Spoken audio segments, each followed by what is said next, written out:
Reframing could be defined as the art of calling one thing another thing.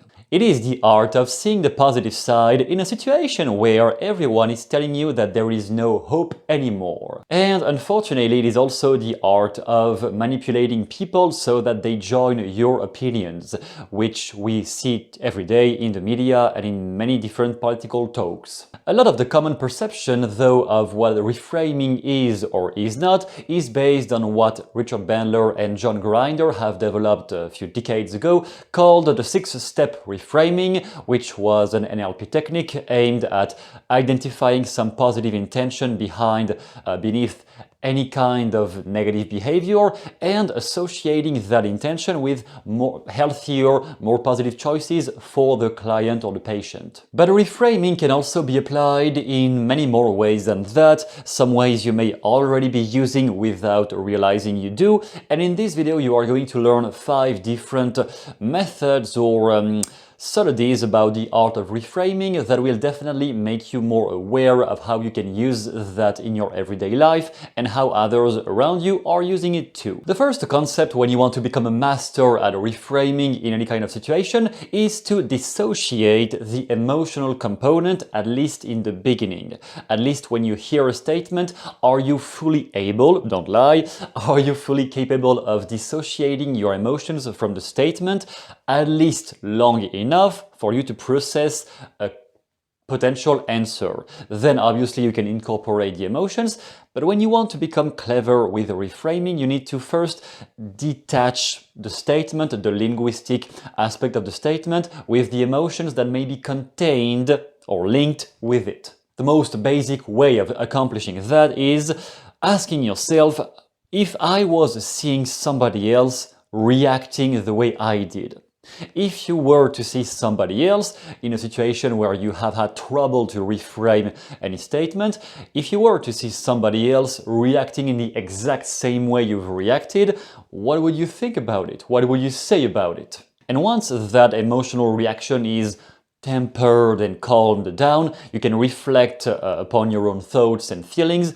to discover what led to that reaction. How did you initially develop that emotional trigger, or the thing where you have been silenced and like you didn't know how to answer? What led you to have this reaction? Because once you fully understand your own triggers, the ways your emotions are getting out of control, once you understand your own negative anchors and triggers, then you can bypass that very easily by preparing the kind of answers that are fitting that type of context, that type of conversation where sometimes you have trouble arguing, you have trouble being fluent because the topic is controversial for you, is difficult to answer.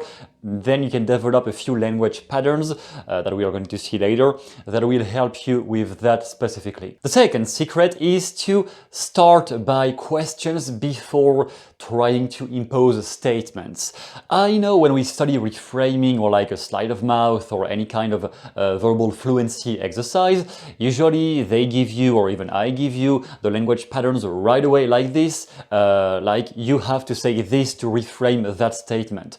The person doesn't feel well, what do you say to make them reflect upon themselves so that they feel better? Yes, this is to be done once you have clearly identified what was the main cause that got that person in a negative behavior, in a negative state, in some difficult moment of their life. In a more general context, when you want to use reframing in your daily life with any kind of person you are interacting with, some people you like to talk to and some people you hate talking to, it is the idea of first better questioning the logical fallacies of the person before trying to use any kind of reframing. Because many times you questioning in the right way will cause them to reframe what they said by themselves. For example, the classical question, how can this mean that? Which comes from the NLP meta model. How can this mean that? Or some more elaborated way of saying this. I don't see why X should always automatically equal Y. I don't see why this cause should always lead to that outcome. I don't see why voting for Democrats or voting for Republicans, whatever you want, I don't see why voting for that party, that political ideology should always mean I am a bad person. Doesn't matter which one I take. I just don't want to be labeled as a bad person just because of my views. I don't see why this should always equal that. And when you challenge people on this and you don't really try to attack them, you just question them. I don't see why your perspective should always be the truth, the right one. Can you clarify, please? And you let them, I know it requires some patience, you let them provide an answer, and the more you do that, the more your calibration skills will develop themselves, because you will figure out what is the root belief behind their negativity, behind their attacks, behind their negative statements. Yeah, those are just the bullshit on the surface, but what is beneath that, behind that? What is below the surface that I'm not seeing, that I need to question, so that they reveal the real core belief that is causing their level of negativity, aggressiveness, or anything I don't particularly like. The idea of starting more by questioning people on their bullshit before trying to reframe anything is that you build your intuition. You build your intuition to figure out, I know from experience that type of person, that type of personality, of the way they are dressed, that type of language. I know that person comes from this type of background, has those types of beliefs. Therefore, I know what kind of reframes naturally work with those types of beliefs. And that comes with experience. For that experience and that intuition to develop, you need to first get interested into people, get interested in their life story, what led them to think that way, what caused them to feel traumatized or to feel hatred, to hate something that they don't like, what caused them initially to hate whatever they hate, or to be stuck in a paralyzed state of mind where nothing is changing in their life, what led them to get there. Once you understand the deeper causes, sometimes just pointing them out loud will be enough to reframe the situation. So when I get somebody complaining that no one is taking care of the poor, I just explain, listen, I have seen many people like you, many of them have been neglected as a child, and until they heal that trauma from the inside, they will always find some enemy outside. I am not saying that to be mean, I am only saying that because I have seen many people like that before. And I don't even say, because you should change. I just enumerate something I have seen in the past from similar people, and sometimes when I do this, they change by themselves, or at least they get less infuriated by their comments because they realize that, yes, I hit on point, that was the problem. Once you unveil the deeper reason why they were complaining, being negative, feeling stuck in their life, sometimes that will be enough. That alone will be enough. So in the beginning, when you want to develop reframing skills, first get interested and get curious about people's lives first, and then once you have enough people experience, then you can rapid fire go into reframing. No, it is not this, it is that, you're wrong because this. That's the more advanced way, because you need to first understand who you are talking to before your brain can calculate on the spot what you need to say so that they change their mind automatically. The secret number 3, which is kind of a consequence of the number 2, it is to understand fully the value system the person is part of, has been taken for granted, and to respect their value system. Don't try to change them at this level. You can try to change some small, details about their viewpoints, but never try to change a whole value system. One of the best examples of that is religion. Do you believe in God? Do you not believe in God? That's like one of the worst ways of trying to reframe a belief. If the person is feeling stuck because that person thinks that God wants some pain in their life to make them understand something, if they believe that, let them believe that. Only change the meaning of what God might have wanted to say. That works too. But trying to go into the epistemology of does God really exist or not, you're going to waste like 5 hours minimum on that debate, and even if into cult conditioning, yes, it is possible to completely break somebody's beliefs on that level. First of all, I don't really think of that as something super ethical, at least for my personal moral values. And even if that works, that will be like a very small, tiny percent of people with whom it is going to work. Why would you waste your time on such deeply rooted beliefs that are not even relevant to try to change? Instead, what I recommend is to respect their value system, because if you don't respect it, anything you say, no matter how clever you are, you will be ignored. Whatever you say will get ignored if you don't respect their value system first.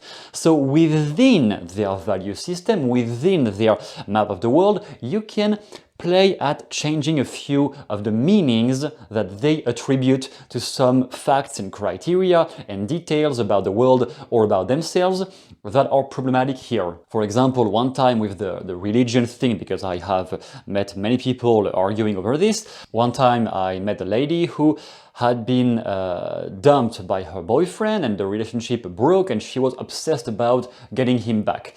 And her conclusion about this matter was God didn't want this relationship to work, and that is very difficult for me, but I have to process it. And that seemed like a very inflicted pain to hold such a belief, that because God didn't like you or whatever, he or she or like God itself didn't want you to feel happy. I don't think that is such a healthy belief to hold. So I reframed, without trying to attack her religious beliefs, I reframed by saying, would it be possible, permissive language, would it be possible that God also wanted to make you understand something else about this situation? If it was possible, could God have been wanting to make you realize something else that you haven't realized yet? And slowly, because I didn't want to attack that person, slowly but surely we could come at the point where she said by herself, not something I forced her to say, she said by herself, well, I kind of always pick guys who just don't treat me well. Ah, now we can proceed with something more interesting, and from there it was possible to develop healthier beliefs of it is not always the fault, only the fault of others or like a superior being. Sometimes it is also in your own choices that you need to change things. Number 4 is to enrich your own vocabulary to be able to reframe in more situations and in more ways than you have been used to. Most people can't really reframe that much because they are stuck in their own head, in their own belief systems, and in their own terminology for what does this mean, what does that mean. And they seem to have trouble to get into the head of somebody else and using the words and meanings of somebody else instead of their own. To this, usually the traditional way of bypassing, overcoming this problem is to read more psychology, read more about science, about politics, about economics, about philosophy, all the different currents of philosophy over the years, over the centuries and longer time. If it is not your case, if it is not in your interest, if you don't really like reading those books that much, I could understand that very easily, then I found a new application with not something I invented, but something useful with ChatGPT. You can ask ChatGPT to give you 5 alternative ways of saying the one thing that is controversial for you to say. Let's say there is one kind of discussion or one kind of conversation on which you can't argue because you get silenced or you don't really have the right ways of explaining what you want to say. You study the different ways of saying that and notice, okay, which version could I pick from that is matching my intent, what I want to clarify, what I want to say, but that at the same time respects the values and model of the world of the person I am interacting with.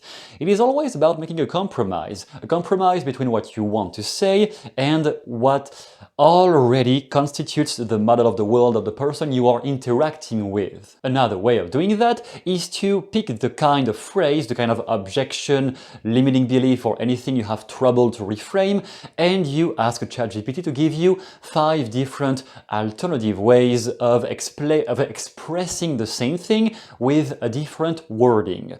Basically, you are going to enrich your vocabulary of what does this mean whenever you are you have to be in confrontation with something you don't know how to react to. Okay, how many more words could we find to explain that?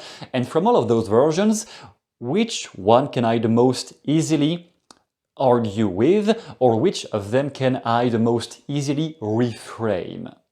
Based on that, you make your cognitive logic work a little bit, and you realize what is the way, which one is the best way for me to use reframing so that I am not stuck anymore in the conversation. Develop the kind of vocabulary that is matching your own model of the world, that is matching your value system, that is matching your life experience. Don't try to appear like a PhD person if you're not. Like, don't try to be something you're not. Use your own language, but enrich your language with terminologies and semantics that make sense to you. The more of that you develop, the easier it will be to convince anybody else, because you will slightly swallow them into your own map of the world, including your own beliefs, which can be positive and negative depending on who you are. I hope people watching this have only positive intent, but it is exactly at the same time what cult leaders are doing anyway. And some politicians too. So in the end, this is what happens around you all day long. Everyone is trying to swallow you into their own map of reality. The only problem is, do you consciously want to be part of their world or not? Because if you're not, then it is your job and your duty, in my opinion, to develop enough articulation, enough terminologies and ways of speaking, of interacting, that will protect you also from getting triggered or swallowed by other people's ideologies that you may not wish to be part of at all. And finally, secret number 5 is something that I know many of you will not like, because you all want the secret power that will just make you avoid any sort of effort and make you drastic, an incredible persuasion master right off the bat. You need some time to develop those skills, and more importantly, you need to remain patient during one conversation when you want to persuade somebody else. The very first thing you say, the very first thing that is being argued over during the conversation is definitely not the problematic belief between the two of you. If you have a confrontation verbally, or if you want to change somebody's thinking in a therapy session to make them feel better, the very first thing that is being said, whether by you or by the person, is not the real problem. The real problem is beneath the surface. And you need to be patient and keep elaborating, unveiling all the logical fallacies, all the other subsequent limiting beliefs, until at some point, which you will not decide, it will happen at some point naturally, you will unveil the real problematic, worst belief, negative belief being held by the person, and there you can apply reframing. Not before. Before that, you're just into investigation phase, investigating what in that person's head is stuck, blocked, can't move forward. It is investigation. At some point, you will stumble upon the real difficult, terrible belief, maybe something about their own worthiness as an individual. I am just a piece of shit. Okay, identity belief, then we are going way deeper.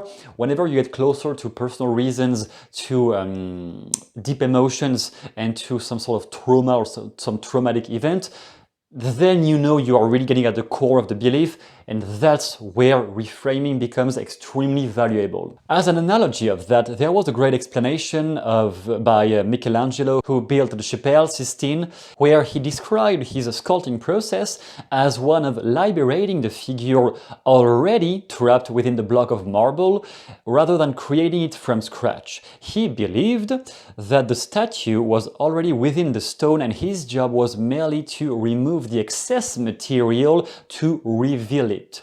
I want to emphasize remove the excess material. That is exactly what happens in any conversation where the person's mind seems stuck onto some limitation.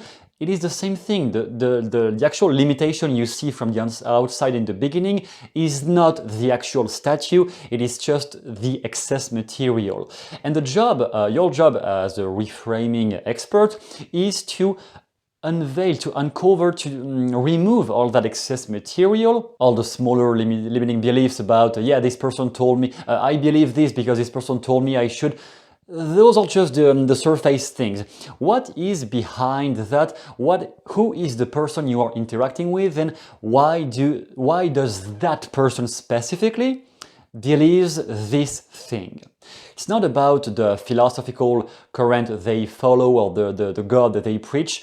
It's not about that. It's about who are they below all of that and how did they form their beliefs initially. To summarize that, never ever presuppose that the first thing you say is supposed to work.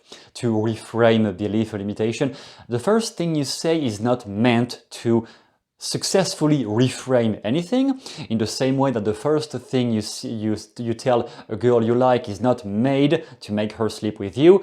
It will happen through a longer process. It is not a super magical line that is supposed to work every time. The first thing you say is not supposed to work, and the essence of reframing, the way I see it, is more to throw a bunch of hooks in the water and noticing randomly which of them randomly catches a fish, and then you start the reeling process and get it back. That's where you have successfully reframed something. But in the beginning, you never ever know, and I certainly don't either. I don't know when I start to talk with a client, I don't know which of the things that I'm going to say is going to produce the therapeutic results with that person. That is going to happen randomly at some point once I have unveiled enough of the cover, enough of the excess material, of their bullshitness in their mind. Once I have resolved enough of that, at some point we come at the core belief, and that's where any simple Ericksonian pattern, language, whatever, any simple NLP pattern will work magically, because you are at the core of that.